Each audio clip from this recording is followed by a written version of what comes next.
Hi అండి, అందరికీ నమస్తే. వెల్కమ్ టు మా ఇంటి గృహలక్ష్మి.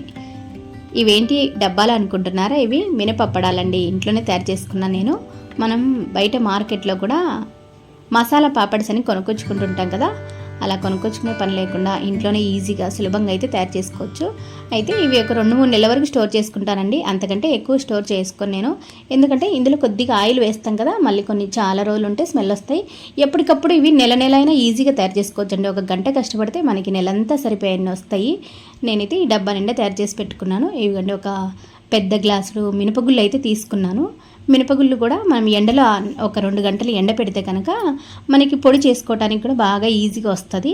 అప్పడాలు కూడా బాగా వస్తాయి. అందుకని ఒక 2 గంటలు అయితే ఎండలో పెట్టిన తర్వాత ఇప్పుడు మిక్సీలో వేసి మెత్తగా పౌడర్ అయ్యేటట్టు పౌడర్ లాగా చేసుకుంటున్నాను. మిక్సీలో కూడా ఎక్కువ వేసుకోకుండా సగం అయితే వేసుకున్నాను. ఎందుకంటే ఎక్కువగా వేసుకుంటే లోడ్ ఎక్కువై మనకి పిండి బాగా హీట్ ఎక్కి మిక్సీ కూడా హీట్ ఎక్కుతుంది కదా, అందుకని ఫైన్ పౌడర్ లాగా అసలు మెత్తగా స్మూత్గా ఉండాలి పౌడరు. అంటే ఎంత మెత్తగా చేసుకున్నా ఎంతో కొంత బరకగా ఉంటుంది కదా, అందుకని మొత్తం పిండిని అయితే మళ్ళీ జల్లించుకుంటున్నాను. జల్లించుకున్న తర్వాత మళ్ళీ నూకు వస్తుంది కదా, అది కూడా వేసి ఇంకా లాస్ట్ చివరిగా కొద్దిగా మిగిలేంత వరకు వేసుకున్నాను. ఇదిగో మొత్తం అయితే ఇంత పిండి వచ్చిందండి నాకు.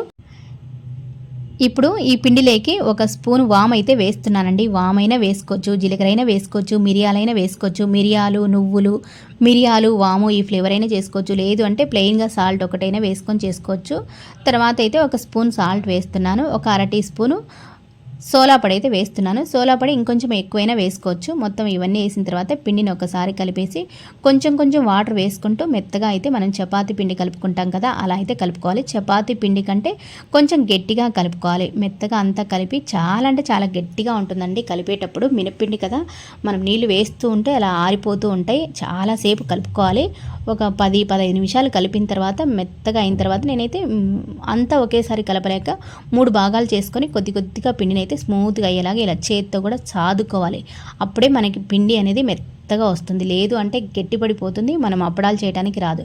చాలా అంటే చాలా మెత్తగా కలుపుకున్న తర్వాత లాస్ట్లో కొద్దిగా ఆయిల్ వేసి మళ్ళీ కూడా మెత్తగా అయ్యేలాగా పిండిని కలుపుకోవాలి. పిండిని కలుపుకున్న తర్వాత ఇంకా స్మూత్గా కావడానికి ఇదిగో నేను వీడియోలో చూపిస్తున్నాను కదా, ఇలా చపాతీ కర్రతో పిండిని కనుక కొడితే ఇంకా మెత్తగా అవుతుందండి. లేదు అంటే రోట్లో వేసైనా దంచవచ్చు, అప్పుడు ఇంకా మెత్తగా అవుతుంది. లేదు అంటే చేత్తో సాదుకోవచ్చు. అలా సాదుకున్నా కానీ మనకి మెత్తగా అవుతుంది. మొత్తం మెత్తగా కలిపిన తర్వాత ఇంకా ఇప్పుడైతే ఒక అర్ధగంట సేపు పిండి నానాలండి. అందుకని మూత పెట్టేసి పక్కన పెట్టేస్తున్నాను. ఒక అర్ధగంట తర్వాత మనకి ఇంకా స్మూత్గా పట్టుకుంటే ఇంకా చాలా అంటే చాలా స్మూత్గా వస్తుంది.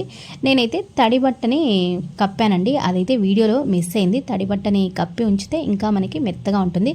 చేసుకునేటప్పుడు కూడా మనం తడి బట్టను వేస్తే పిండి ఆరిపోకుండా, ఇప్పుడు వేడి ఎక్కువగా ఉంటుంది కదా, త్వరగా అంటే పిండి ఆరిపోతుంది. ఇంకా మొత్తం ఒక సైజు లాగా అవటానికి రోల్ చేసుకొని ఇలా అయితే కట్ చేసి ఉండలు చేసి పెట్టుకున్నాను. ఇలా చేసి పెట్టుకున్న ఇవైతే ఎండలకి ఆరిపోతున్నాయి. ఎప్పటికప్పుడు కొంచెం కొంచెం తీసుకోవటం బెటరు. మళ్ళీ నాకైతే మా అత్తయ్య పిండి పిసికిస్తూ ఉంటే నేను ఒక్కొక్క ముద్ద తీసుకొని అలా చపాతీలాగా కొంచెం పొడి పిండి కోసం మైదా కానీ, లేదు అంటే వరిపిండి కానీ, లేదు అంటే గోధుమ పిండి అయినా వేసుకోవచ్చు. నేనైతే గోధుమ పిండి తీసుకున్నానండి.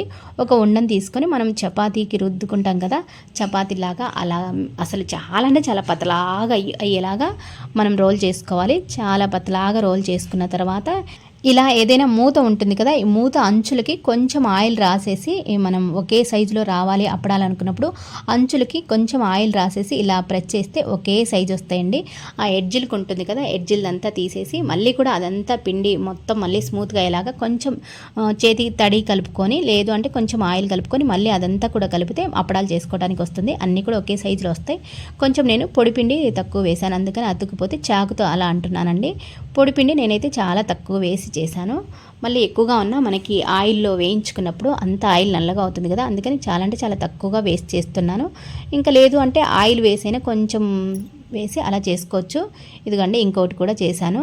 మనకి ఇలా చేసుకుంటే ఈజీగా అన్నీ ఒకే సైజులో వచ్చేస్తాయి. చాలా త్వరగా అవుతుందండి. ఒక గంట కష్టపడితే మనకి ఒక 2-3 నెలలకు వచ్చే అన్నీ అయితే వస్తాయి. ఇవి చేసుకోవటం చాలా ఈజీ అండి. పిండి ఉడకపెట్టాలి, అసలు ఆ పిండి మళ్ళీ బాగా వచ్చిందా, మనం ఎండలో పెట్టాలి, ఆరబెట్టాలి, ఎక్కువ ప్లేస్ కావాలి అనే ఇబ్బందే ఉండదండి. హెల్త్కి కూడా ఇవి మంచివి కదా, షుగర్ ఉన్న వాళ్ళు కూడా తినొచ్చు. ఇవి అయితే మామూలుగా బియ్యం పిండితో చేసినవి అయితే షుగర్ ఉన్న వాళ్ళు ఎక్కువగా తినకూడదు అంటుంటారు. ఎవరైనా ఇవి తినొచ్చు. అందుకని ఇవి మనం ఒకసారి చేసి పెట్టుకుంటే ఒక నెలంతా వస్తాయి. ఒక 50 చేసి పెట్టుకున్నామంటే నెల ఎంత వస్తాయి కదా. మేమైతే మాకు 50 దాకా వచ్చాయండి దాదాపుగా. ఇంకా అంతా కూడా సెటప్ అంతా టీవీ దగ్గరికి మార్చేసామండి. ఎందుకంటే వేసవికాలం కదా, కిచెన్లో ఉండి చేయాలంటే అస్సలు వేడికి తట్టుకోలేకున్నాం. మేము ఈవినింగ్ 4 గంటలకి మొదలు పెట్టుకున్నాము, 5 కల్లా అయిపోయాయండి. నేను మా అత్తయ్య అయితే పిండి పిసికిస్తూ ఉంది, ఎందుకంటే ఆరిపోతుంది వేసవికాలం కదా. ఇంకా కాసేపు పిండి పిసికిన తర్వాత వైట్ క్లాత్ వేసి మళ్ళీ తడి క్లాత్ వేసింది మా అత్తయ్య. ఆరిపోతుందని ఇంకా ఉండలు చేసి ఇస్తుంది. ఎడ్జ్లు వస్తాయి కదా, అది కూడా మళ్ళీ పిండి అంతా కలిపిస్తుంటే అలా అయితే నేను చేసుకున్నాను. ఇద్దరం కూడా రామాయణం చూస్తున్నాం కదా, రామాయణం చూసుకుంటూ ఈ అప్పడాలు అయితే చేసుకున్నామండి. 1 గంట ఒక ఎపిసోడ్ అయిపోయేలోపు మాకు ఈ అప్పడాలు అయితే తయారైపోయాయి. అన్నీ చేసుకుంటుంటేనే మనం చేస్తూ ఉంటేనే ఆరిపోతున్నాయి చూడండి. కొన్ని ఫస్ట్ చేసినవి ఆరిపోయి కనిపిస్తున్నాయి కదా, అన్నీ అయిపోయేలోపే ఇలా ఆరిపోయి వంక తిరుగుతున్నాయి. అలాంటప్పుడు ఏం చేయాలంటే మనం ఇంకొక పక్కకి టర్న్ చేస్తే కనుక ఆ వంక తిరిగి ఆ ప్రాబ్లం అయితే ఉండవు, వంకలు పోతాయి. లేదంటే కాటన్ క్లాత్ వేసి, తడి క్లాత్ అవసరం లేదండి, పొడి క్లాత్ పైన వేస్తే సరిపోతుంది. ఇలా ఫ్యాన్ గాలి కిందే రాత్రంతా ఆరబెట్టేసాం. మరుసటి రోజు కొంచెం మాకు ఎక్కువ అయితే రాదు, పొడి ఎండ అంటారు కదా, అది ఉదయం పూట వస్తుంది. అందుకని ఉదయం పూట ఒక 10 గంటల వరకే వస్తుంది. మళ్ళీ ఇక్కడ నీడ వచ్చేస్తుంది, వేడి గాలి తగిలినా సరిపోతుంది కదా అని ఇక్కడైతే పెట్టేశాను. ఒక 2 రోజులు ఇలా ఒక బేసిన్లో వేసి ఇలా బయట ఎండలో, అంటే పొడి ఎండనే కదా, పొడి ఎండలో ఒక 2 రోజులు ఎండబెట్టేశాను. ఇంకా తర్వాత ఫ్యాన్ గాలి కింద అయితే 2 రోజులు అలానే ఉంచానండి. క్లాత్ పైన వేసి పతలాగా వేసేస్తే మనకి ఒక 2 రోజులకి మొత్తం అయితే ఎండిపోతాయి, ఎండలో పెట్టాల్సిన పని కూడా లేదు. ఇంక ఈ మిగతావి మసాలా అప్పడాలు, ఆవిరి అప్పడాలు, అవైతే ఆల్రెడీ నేను వీడియో అయితే సెండ్ చేశాను, ఎవరైనా చూడకుంటే చూడండి. ఇంక ఇప్పుడైతే ఈ అప్పడాలు వేపుతున్నానండి. అయితే ఇవి మనకి మార్కెట్లో కొన్నట్టు అంత పెద్ద సైజుగా అయితే వెడల్పుగా అవ్వవు. నూనెలో వేయంగానే మనకి బియ్యం పిండి అప్పడాలు అయితే డబల్ సైజ్ అవుతాయి, కానీ ఇవైతే అంత డబల్ సైజ్ కావు. మనం ఆయిల్లో కూడా వేసిన వెంటనే ఇవి నల్లగా అవుతాయి, అందుకని వెంటనే తీసుకోవాలి. బాగా హీట్ అయిన తర్వాత సిమ్లో పెట్టేసి కాల్చుకోవాలి. లేదు అంటే మినపప్పడాలు కదా, వెంటనే నల్లగా అయిపోతాయి. అప్పడాలు మనకి నల్లగా అయ్యాయనుకో టేస్ట్ కూడా మారిపోతాయండి. కొంచెం మంచి కలర్లో ఉంటేనే మంచి టేస్ట్ ఉంటాయి పప్పన్నంలోకి, సాంబార్ అన్నంలోకి. లేదు అంటే ఏమీ లేనప్పుడు మనం ఏదైనా చట్నీ వేసుకొని తింటాం కదా, అలాంటప్పుడు కూడా మనం ఇవి అప్పడాలు నంజుకొని తింటే కనుక చాలా అంటే చాలా టేస్ట్గా ఉంటాయి, బాగుంటాయి.